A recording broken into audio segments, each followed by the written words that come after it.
bendecidos con toda bendición.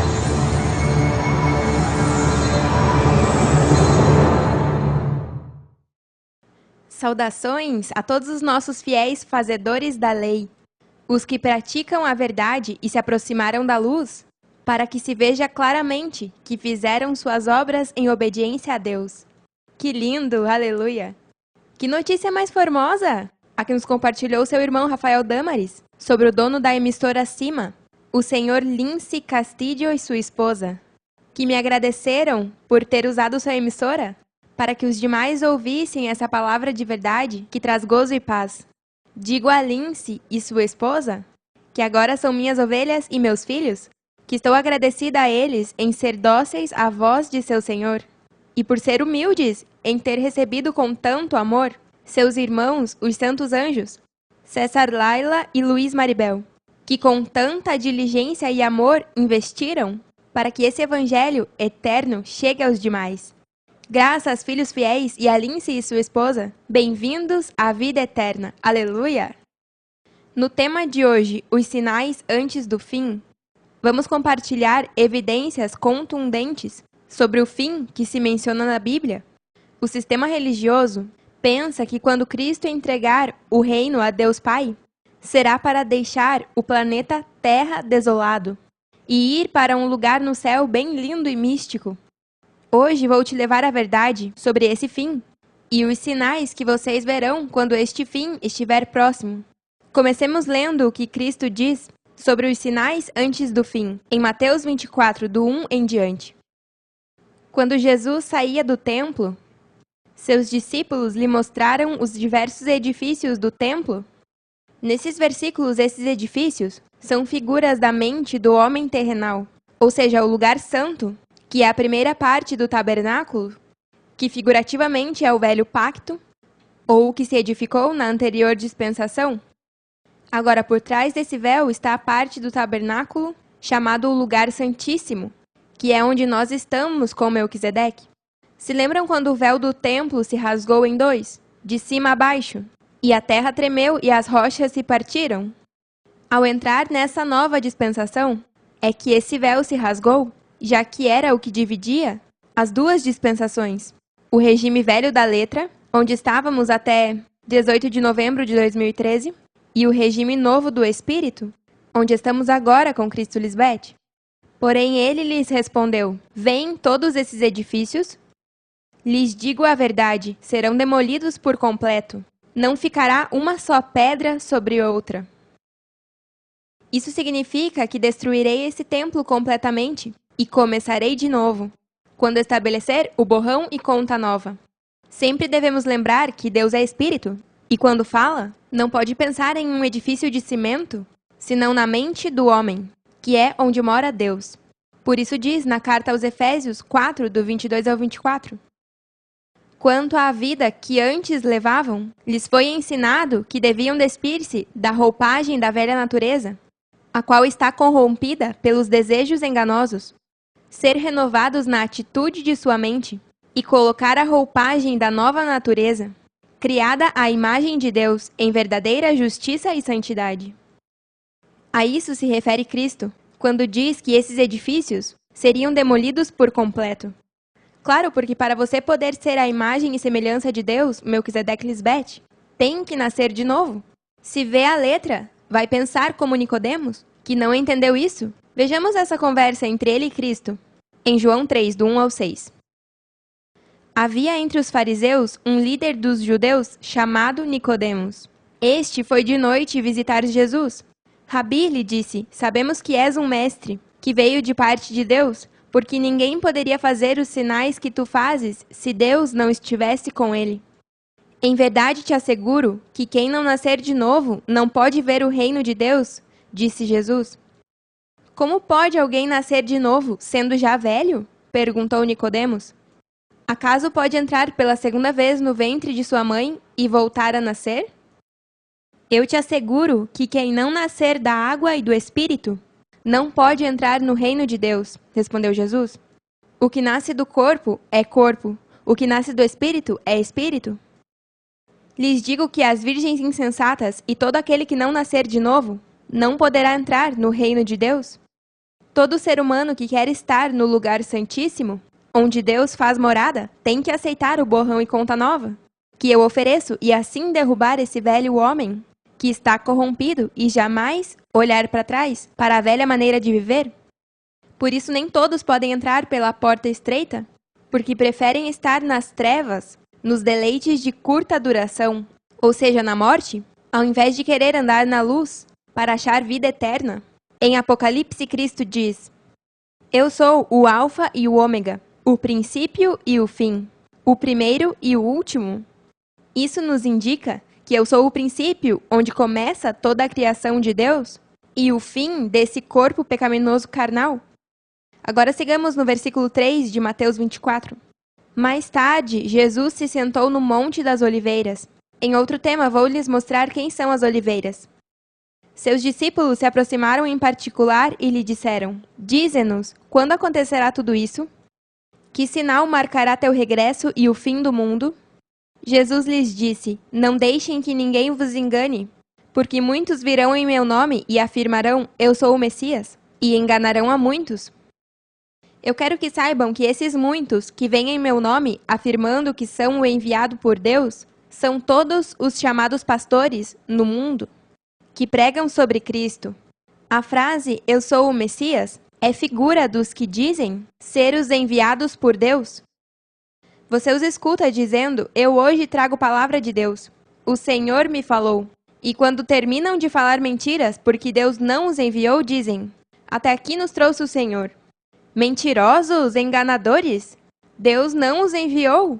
Só um é enviado por Deus e é sua esposa, o Cristo, que tem como nome Lisbete. E Cristo é a única que pode enviar alguém ao mundo, como faço hoje com vocês, meus fiéis discípulos.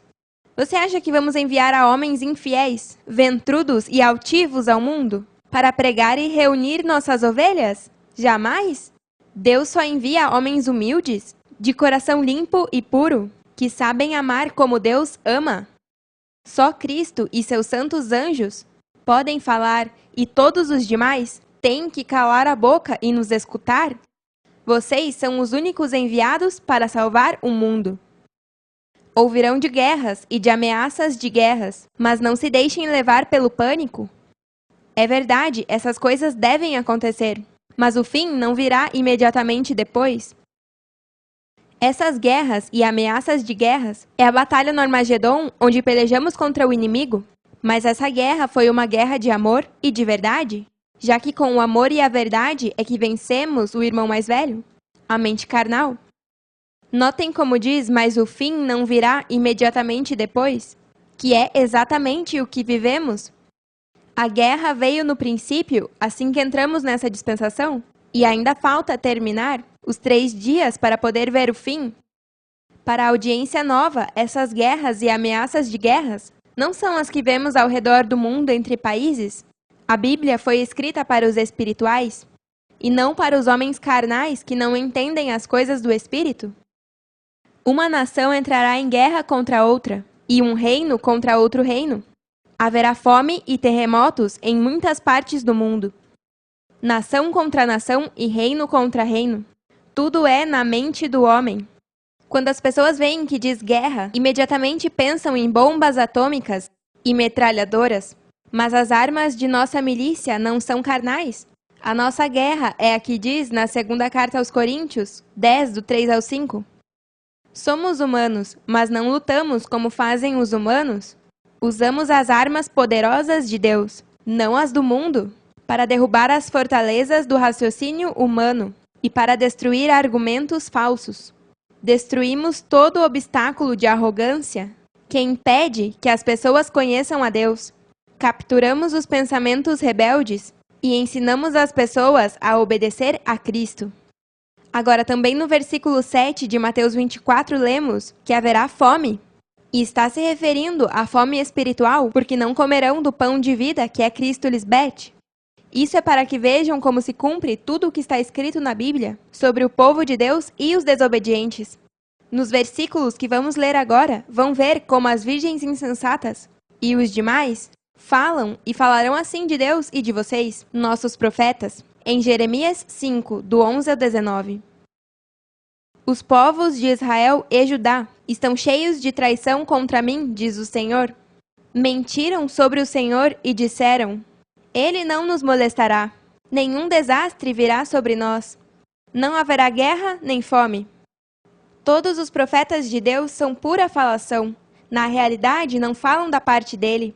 Que caiam sobre eles mesmos suas pregações de desastre. Para as virgens insensatas, o Deus delas é Baal. Figura de não crer em Deus como Espírito e regressar ao véu de Deus depois que Deus sai de seu corpo humano. Eles pensam que o que falamos é pura falação, mas veja como Deus lhes diz o que virá sobre eles. Portanto, isto diz o Senhor Deus dos exércitos celestiais. Porquanto meu povo fala desta maneira, minhas mensagens sairão da tua boca como chamas de fogo e queimarão ao povo como se fosse lenha. Ó Israel, trarei uma nação longínqua contra ti, diz o Senhor. É uma nação poderosa, uma nação antiga, um povo cujo idioma desconheces, cuja forma de falar não entendes. Suas armas são mortíferas, seus guerreiros poderosos. Devorarão a comida de tua colheita, devorarão a teus filhos e filhas, devorarão teus rebanhos e manadas, devorarão tuas uvas e tuas figueiras, e destruirão tuas cidades fortificadas que consideras tão seguras. Contudo, ainda nesses dias não te destruirei por completo, diz o Senhor. E quando teu povo perguntar, por que o Senhor nosso Deus nos fez tudo isso? Deves responder, vocês o rejeitaram e se entregaram a deuses estrangeiros em sua própria terra. Agora servirão a estrangeiros em uma terra que não pertence a vocês. Essas são as guerras e a fome que está sobre os desobedientes que não querem escutar as palavras dos profetas de Deus. Também no versículo 7 de Mateus 24 diz: E terremotos em muitas partes do mundo. Espiritualmente, esses terremotos são os que aconteceram ao homem terrenal quando o véu se rasgou, sinal de que estamos nos tempos do fim? Veja o que diz em Mateus 27:51. E eis que o véu do templo se rasgou em dois, de cima a baixo, e a terra tremeu, e as rochas se partiram. Os que são guiados pelo Espírito de Deus entendem todas as palavras que eu lhes falo. Por isso diz em João 16:13, Mas quando vier o Espírito da verdade, ele vos guiará a toda a verdade, porque não falará por sua própria conta, mas dirá só o que ouvir e lhes anunciará as coisas que estão por vir. Eu lhes trago revelações, e para os que não nasceram de novo é um idioma desconhecido, e não entendem nossa forma de falar, já que vem de Deus e só os que são de Deus entendem. Por isso você vê tantas vezes na Bíblia onde diz, o que tiver ouvidos para ouvir, que escute e entenda, é porque só os entendidos compreenderão. Voltemos a Mateus 24, versículo 8 em diante. No entanto, tudo isso é só o começo das dores de parto. Logo virão mais. Então os arrastarão, os perseguirão e os matarão. Em todo o mundo os odiarão por serem meus seguidores. Isso é figura do que a mente carnal fez com todos os que se apartam de mim. Todo mundo carnal os odiarão por ser meus seguidores. Não é todo ser humano no planeta, senão todo mundo dos que rechaçaram a luz, o Espírito de verdade, são os do mundo da carne. O próximo versículo confirma isso. Muitos se apartarão de mim, trairão uns aos outros e se odiarão. Aparecerão muitos falsos profetas e enganarão a muitos. Abundará o pecado por todas as partes, e o amor de muitos se esfriará. Hoje que está presente a lei, é que o pecado abunda nos homens, e por causa destes pecadores, o amor de muitos se esfriará. Já vimos? Mas o que se mantiver firme até o fim será salvo. Lembrem-se que estamos vivendo dias da fé de Cristo Lisbeth, e os que são de minha fé chamam as coisas que não são como se fossem. Por isso nós, com certeza e convicção, dizemos que estamos ressuscitados e transformados. E é porque sabemos que vem um tempo onde o mundo verá essa ressurreição e transformação. Eles todos, com seus joelhos dobrados, dirão que eu sou o Senhor, Melquisedeque Lisbete, o único Deus Criador dos céus e da terra, e que trago justiça e paz a todo o que tiver sede e fome de vida eterna. Isso verão. E se pregará a boa notícia sobre o reino por todo o mundo, de maneira que todas as nações a ouvirão, e então virá o fim. Chegará o dia quando verão o que falou o profeta Daniel, o objeto sacrílego, que causa profanação, em pé no lugar santo. Leitor, preste atenção. O que tenha ouvido para ouvir, ouça. Então os que estiverem na Judeia fugirão para as colinas. Aquele que estiver no telhado não desça a casa para empacotar. A pessoa que estiver no campo não regresse nem para buscar um abrigo. Nesses versículos podemos ver como diz aos que estão embaixo: fujam para as colinas, para as alturas, e os que estão no telhado não desçam para buscar nada, e os do campo não regressem nem para buscar abrigo. Em outras palavras, se está se pregando a boa notícia sobre o reino por todo o mundo e se cumpre a abominação desoladora no lugar santo, que é a mente desse homem terrenal, Satanás, viram isso? Isso não podem negar. Não devem se mover para nenhuma parte. No entanto, isso foi o que vimos em todas as virgens insensatas. Se moveram de seu lugar. Nós ficamos tranquilos, esperando novas instruções por parte de Deus. E assim mesmo aconteceu. Aqui é onde todos devem estar. E se está aqui, não pode te mover para nada. Digo, se é que és um amador da luz e da verdade, e creu no único Deus que cumpre. Que terríveis serão esses dias para as mulheres grávidas e para as mães que amamentam. Isso é figura dos que não estão presos a Cristo Lisbete, a videira verdadeira, e de quem multiplica filhos carnais. Como lemos anteriormente, o que nasce do corpo é corpo, o que nasce do espírito é espírito. Quando Cristo Maria ia para a cruz do Calvário, as mulheres que a seguiam choravam desconsoladas. Mas veja o que ela lhes disse, em Lucas 23, do 28 ao 31. Então Jesus voltou e lhes disse: Filhas de Jerusalém, não chorem por mim, chorem antes por vocês e por seus filhos. Dando a entender, se mataram a mim, a que traz a salvação ao mundo, não chorem por mim, senão por vocês e por seus filhos, que seguirão escravos da mente carnal e morrerão. Prova que mostra como sua morte na cruz não foi uma boa coisa, porque se fosse, teria dito: não chore, porque depois de minha morte será salvo, e não foi assim. Pois virão dias em que dirão: felizes as mulheres que não têm filhos, os ventres que não deram à luz, e os peitos que não amamentaram. Suplicarão aos montes: caiam sobre nós, e rogarão para as colinas: enterre-nos. Pois se essas coisas acontecem quando a árvore está verde, o que acontecerá quando estiver seca? Em outras palavras, se enquanto Cristo está na terra tratando de salvar os homens, fazem isso, imaginem o que farão sem essa luz do mundo entre eles. Na mente do homem há muitas trevas e necessita dessa sabedoria para a justificação, santificação e redenção. Continuemos em Mateus 24, versículo 20 em diante. E orem para que a fuga não seja no inverno ou em dia de descanso. Aqui ela está dizendo que não seja num tempo onde os homens não queiram trabalhar para ganhar a vida eterna, já que no inverno e no dia de descanso eles não trabalham. Bom, assim estão as virgens insensatas, não querem trabalhar para ganhar a vida eterna, nem para que o resto do mundo também a adquira, quando Cristo diz claramente, em João 5,17, meu Pai ainda hoje está trabalhando e eu também trabalho. Somos como essa mulher virtuosa que se preparou bem, para que quando chegar o inverno, não tema por sua família, porque todos têm roupas que protegem. Aleluia! Por isso Cristo Maria dizia a esses hipócritas fariseus e aos que conheciam a lei, que se molestavam quando ela curava no sábado, dia de repouso. Diz em Lucas 14, do 3 ao 6, Jesus perguntou aos fariseus e aos peritos da lei religiosa: permite ou não a lei curar as pessoas no dia do descanso? Como eles se negaram a responder, Jesus tocou no homem enfermo, o curou e o despediu. Depois se dirigiu a eles e disse: Quem de vocês não trabalha no dia do descanso?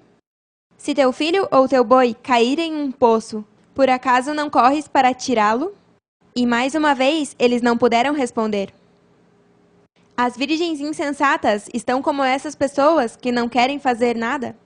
Quanto mal vão passar as virgens insensatas que não se prepararam nesses 3 anos? Só nós, os que nos preparamos, trabalhando ainda no dia de repouso, sempre estaremos bem. O que vão dizer a Deus, as virgens insensatas, quando lhes pedir conta? Versículo 21 de Mateus 24. Pois haverá mais angústia que em qualquer outro momento, desde o princípio do mundo. E jamais haverá uma angústia tão grande. O que vem para todo insensato, que não quiser essa salvação tão grande, será muito mal. E se estamos te advertindo, não seja teimoso em rechaçar isso, porque depois vai ser muito tarde. De fato, a menos que se abrevie esse tempo de calamidade, nenhuma só pessoa sobreviverá, mas se encurtará pelo bem dos eleitos de Deus. Sim, se encurtou, porque se compara 3 anos a 40, é uma grande diferença, aleluia! Então, se alguém lhes disser, vejam, aqui está o Messias, ou ali está, não creiam. Pois se levantarão falsos messias e falsos profetas, e realizarão grandes sinais e milagres para enganar, se possível, até os eleitos de Deus. Vejam que lhes adverti isso de antemão. No tema Não endureçais vossos corações, estava advertindo que haveriam muitos que sim iam endurecer os corações. Os que endureceram seu coração se apartaram de mim e não deixaram que minhas ovelhas vissem esse vídeo de exortação e amor. Já vimos que muitos dos sinais que lemos se cumpriram, mas ainda falta que se cumpram ainda mais até o fim. Agora vejamos o que diz sobre esse fim, quando eu entregar o reino ao meu esposo Melquisedeque, na primeira carta aos Coríntios, 15, do 20 ao 28. O fato é que Cristo foi levantado dentre os mortos, como primícias dos que morreram. Primeiro que tudo, isso não pode ser algo físico, já que antes de Cristo morreram milhões de pessoas. Isso é no sentido espiritual, como vivemos hoje, onde eu fui a primeira entre vocês, os mortos, em ser levantada como homem espiritual. Visto que já que a morte veio por meio de um homem, também por meio de um homem vem a ressurreição dos mortos. Pois assim como em Adão todos morrem, também em Cristo todos voltarão a viver, mas cada um em sua devida ordem. Cristo, as primícias, depois, quando ele vier, os que lhe pertencem. É importante entender o que isso significa, porque senão vai pensar que está se referindo a uma ordem como essa. Cristo, há 2000 anos, as primícias, milhares de anos depois, os que morreram desde esse tempo e logo os que são de Cristo em sua vinda em outros milhares de anos. Nada a ver. Isso é um evento que toma lugar no mesmo tempo e época. Cristo está junto às suas primícias e também os que são de Cristo nesse mesmo tempo de sua vinda. Eu sou Cristo e agora mesmo as primícias são meus filhos, que estão presos à videira verdadeira. Esses ramos que dão muito fruto. E os que são meus em minha vinda é todo ser humano que se prenderá a mim. Agora que Cristo está manifestado é que isso se cumpre. Veja como segue dizendo. Então virá o fim, quando ele entregar o reino a Deus o Pai, depois de destruir todo domínio, autoridade e poder. Outra evidência que indica que não foi o Cristo de 2000 anos atrás, já que não entregou nenhum reino ao Deus e Pai, nem tampouco destruiu todo domínio, toda autoridade e potência. Lembrem-se que Cristo viria destruir ao que tinha o domínio, autoridade e potência, ou seja, o poder da morte. A esse é que Cristo veio destruir e não conseguiu há 2000 anos. Porque é necessário que Cristo reine, até por todos seus inimigos debaixo de seus pés. Quando alguém reina, quer dizer que está dominando ou prevalecendo sobre algo, e nesse caso, seus inimigos. E se é necessário que reine, ou seja, que não pode deixar de acontecer, então Cristo tem que estar presente em um corpo humano, reinando em sua mente, sobre todo o inimigo que se levantar para humilhá-la. E isso leva aos 3 dias de sua morte e ressurreição, que são figura dos 3 anos nos quais hoje Cristo Lisbeth está reinando até pôr todos os meus inimigos debaixo de meus pés. E isso significa que não importa tudo o que venha à minha mente ou meu corpo, eu domino tudo isso para que não me mate. Lembrem-se que Cristo é tentado em tudo, igual a vocês, como dizem Hebreus 4,15. Nosso sumo sacerdote compreende nossas debilidades, porque enfrentou todas e cada uma das provas que nós enfrentamos. No entanto, ele nunca pecou. Tudo isso está escrito para quando vocês forem ao mundo, para que possam falar como testemunhas fiéis sobre a morte e ressurreição de Cristo, que está reinando no coração da terra. Só aí é que tudo isso terá sentido para os que não entendem. Quando aconteceu tudo isso? Bem-aventurados os que chegarem nesses 3 anos formosos que vivemos. Que lindo é poder demonstrar fidelidade ao seu cônjuge, que ele ou ela estejam tão seguros de ti, que vivem uma vida em paz e repouso. Assim nós vivemos com nossos cônjuges, e também nos deu o enorme privilégio de demonstrar a Deus mesmo fidelidade, e isso tem recompensas muito grandes. A Bíblia foi escrita para os últimos tempos, e se você entende o momento em que está vivendo, então vai compreender com clareza todo o escrito e vai poder explicar aos demais, e assim eles poderão entender o que significa Cristo, as primícias e os que são de Cristo em sua vinda. O último inimigo que será destruído é a morte, pois Deus submeteu tudo ao seu domínio. Ao dizer que tudo foi submetido ao seu domínio, fica claro que não se inclui o próprio Deus, que tudo submeteu a Cristo. E quando tudo lhe seja submetido, então o próprio Filho se submeterá àquele que lhe submeteu tudo, para que Deus seja tudo em todos. Isso levaria 3 anos para alcançar, já que tínhamos que batalhar no Armagedon, vencer a Babilônia, a grande rameira. Tinha que se manifestar o homem iníquo, o homem de pecado.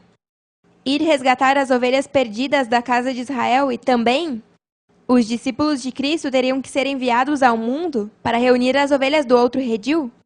Tudo isso teria que se cumprir, mas em 3 dias, literalmente, não é possível. Nesses 3 anos, sim, estamos vendo se cumprir. E isso nos diz que estamos vendo os sinais antes de se cumprir o fim. Logo, quando o rei Melquisedeque, seu Deus Pai, meu esposo fiel, se manifestar, vai dar testemunho de tudo o que eu disse. Deus é fiel e decretou 3 anos para que isso se cumprisse. Graças ao nosso rei, que os dias foram encurtados por amor aos nossos filhos. Amém, aleluia. Peçam por seus irmãos perdidos e pelos que estão no outro redil, para que cheguem rápido e assim não tenham que padecer mais. Logo, os presidentes e todas as autoridades se submeterão a este governo poderoso. Escrito está, e veremos se cumprir. Já estamos entrando nas redes de rádio e televisão. Também seria bom que escrevessem e enviassem os folhetos a todos os líderes do governo em seu país. Graças por ser dóceis à voz de Deus na terra. E sigam adiante firmes nesses 3 anos, porque temos uma eternidade para viver juntos com Deus Melquisedeque Lisbeth, em justiça e paz. O que está contra nós está contra fazer o bem, porque em meu reino só há transparência e amor verdadeiro, que te diz a verdade para te ajudar e não para te condenar.